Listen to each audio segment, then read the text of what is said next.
The popularity of treatments has been on the rise for a while now, and whilst they might not be for everybody, knowledge is power, and if it is something that you're interested in, well, we've got two of the best here with us today. We've got, I want to get this right, oculoplastic surgeon, Dr. Maryam Zamani, and cosmetic physician, Dr. Bibi Galai. Hi both, welcome. Hi. I mean, you truly are two of the best. We've got a piece running on site next week with our 10 best aesthetic practitioners in London, and naturally you two are on the list. Thank you. You're the best. So I'm thrilled that you're here today. Thanks for joining us. Thank you for having us. Can we just talk first of all about treatments, what they are, what does that mean? You know, people have this impression of cosmetic surgery. So what is the difference? What is a treatment, Maryam? So a treatment is really something small. It's something that you can go in, you know, you look at yourself in the mirror and you're like, oh, I don't really like that so much, or I wish I could just adjust this ever so slightly, or I see a little line here or there. And a tweakment is something that I call tweakment, is something that you go in and you do it quite quickly and easily without much downtime, if any at all. It's really something for yourself to make you feel better about perhaps something that you're a little insecure about. And Bibi, is it a new concept, or is it just that the word tweakments is sort of new and everybody's talking about them now? Kind of how long have they been around for?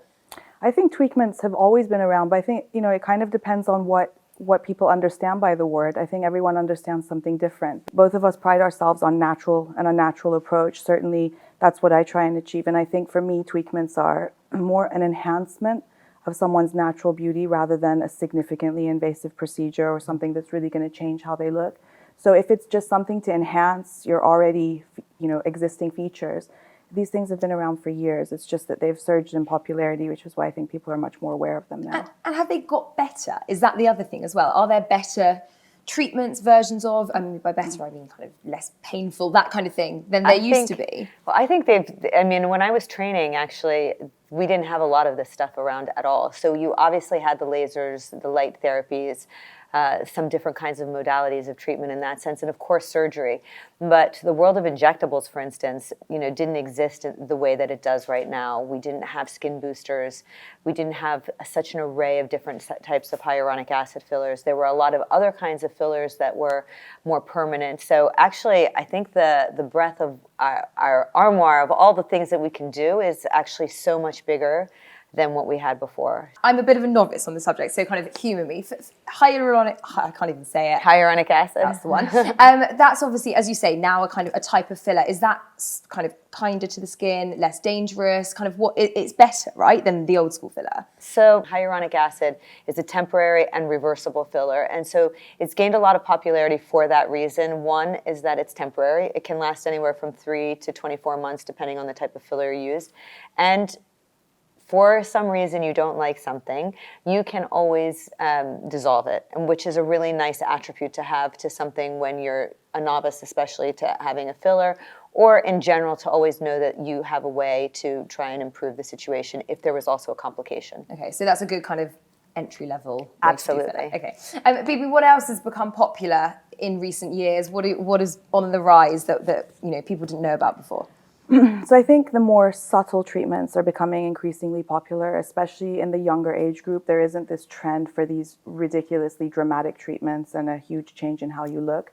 So certainly in my clinic, skin boosters are really popular, and that's hyaluronic acid mixed with vitamins, amino acids, and minerals to boost the quality and the radiance of the skin. And also things like Profilo, which are collagen and elastin boosting agents. So these are very popular treatments. They're done with minimal downtime, and it's like having a supercharged facial. It lasts, you know, 6 months.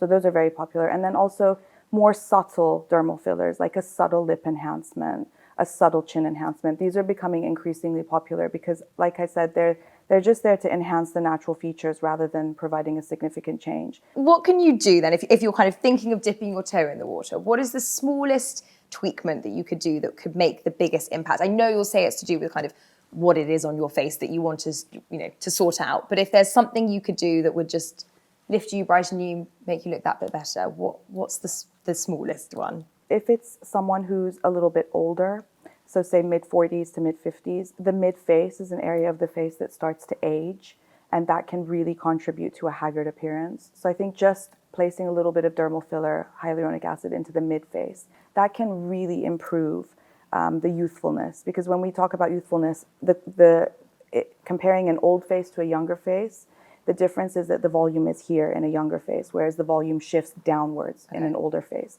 If it's a younger patient, if they've got a very dynamic face and there's lots of expression lines, just a subtle baby Botox can have a really big impact on how fresh they look. And where?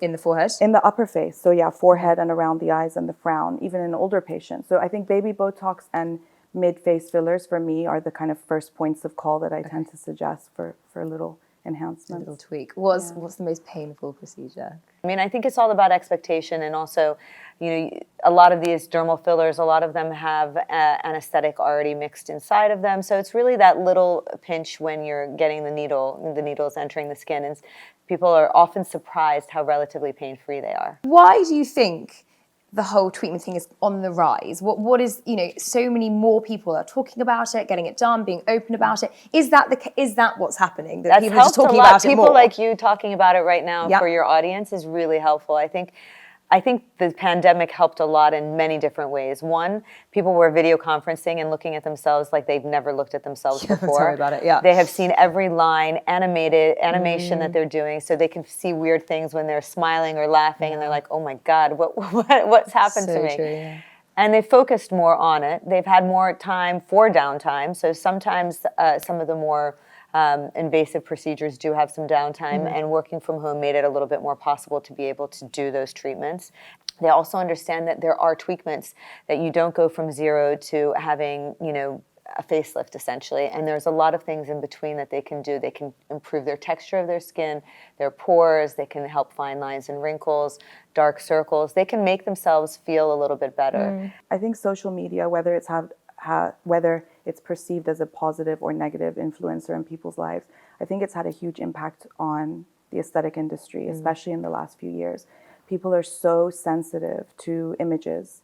And it's, it takes one looking at one before and after and thinking, actually, I have that issue. Maybe that would work for me. And then they'll book in. So I think social media has had a big impact. And also, knowledge is available at the touch of a button and in nugget-sized bits. And it's very easy for people to access what they can achieve from the aesthetics industry, whether it's injectables or medical-grade skincare or lasers. And so people, I think, are finding it much more accessible than they did, say, 10 years ago. Women don't hide it so much from their partners as they used to, and men similarly. So I think it's a much more accepted treatment these days. Yeah, so true. If people are watching and they want to, they're interested in giving it a go, obviously then, other than coming to see you two lovely ladies, how do they begin to find the right person to see? What questions should they be asking? What should they be looking out for? How do you do your research on who is legitimate?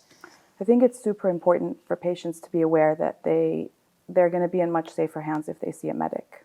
And by medic, I mean a doctor, a dentist, or a nurse prescriber. It's very easy for patients to check the qualifications of the person they're going to. And the reason it's so important is that because we're accountable, we have an organization that we have to answer to. So if something should go wrong, there's a certain element of responsibility there.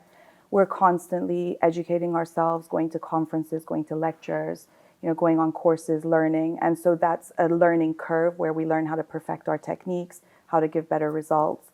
And also, it's important when you go to see someone to see how often they do the procedure that you're looking for. If I want to get my lips done, I won't go to somebody who's just doing lips once a week. If you want to get your under eyes done similarly, you want to see someone who's doing those procedures many times a day, because they'll be able to tell you about their complication rates, what's gone right, what's gone wrong, how they've been able to rectify it if something has gone wrong. And then also show you a portfolio of their clinical work. Look, here are my thousands of before and afters. You can see a range of different ages, men, women, old, young. And this is my portfolio of work. And I think that's really important, because that's the only way you're going to be able to ascertain the kind of result that you're going to get. But, if you go for a consultation, what are the key things that you should be thinking about and the conversations you should be having? Well, I think information is the most important. So, go in for the consultation, ask what bothers you. I always like to ask people, for instance, what bothers you when you come in, and for you to have a clear understanding of what you want. I would also say stay away from somebody who wants to do a lot all at once. And so it's always better to go slow and steady. You can always come back and have more treatments done. If you're not happy with something once you've had it done, we're talking about things hopefully that are reversible, right, if they are treatments, but what should you do? call your doctor Yeah, and call go your back doctor. and see the person who treated you. I mean, there is a lot of room for tweaking even things that you're unhappy with. If it's dermal fillers, there is you can dissolve some of them. So it really, you can tweak a lot of things and make it better. Sometimes patients come in and said, oh, I didn't want to go back to this practitioner because I ended up with my eyebrows, super high. And actually, as a practitioner, if that's happening, they didn't have enough Botox, not the opposite. And so actually, if they'd gone back to that doctor who had done the initial treatment, they would have probably been able to rectify that. Okay, So it's sometimes people think, oh my gosh, they messed up, but actually it's not that. So it's just go back, and there can always be a little tweak made. Okay, good to know.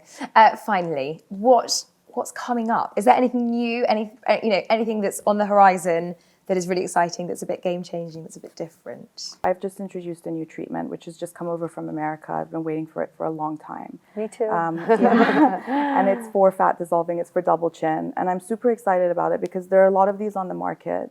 I'm quite cautious about what I introduce into the clinic. And my philosophy is kind of, if I'm not willing to have it done on myself, I won't advocate it to my patients. That's clever, I like that, okay. And I spent a lot of time reviewing the research behind this treatment, and there's a wealth of evidence behind it, and it's safe.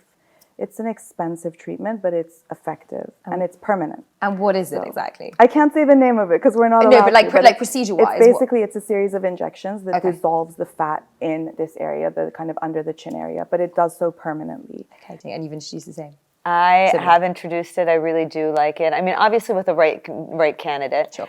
And also, I just think there's a lot of new changes in the skin boosters that are going on. And so I think that's going to continue to grow. And I think people will just, that'll be like a facial. They just come in and they have their little skin booster because it just does so much with so little effort. I absolutely love this new machine that I bought that also we haven't had in the UK. So one of only, I think it's 2 clinics in the UK that have it right now from Saiton. And it's just a platform machine that has light and laser combined, and really amazing results for texture, for quality of skin, for pigmentation.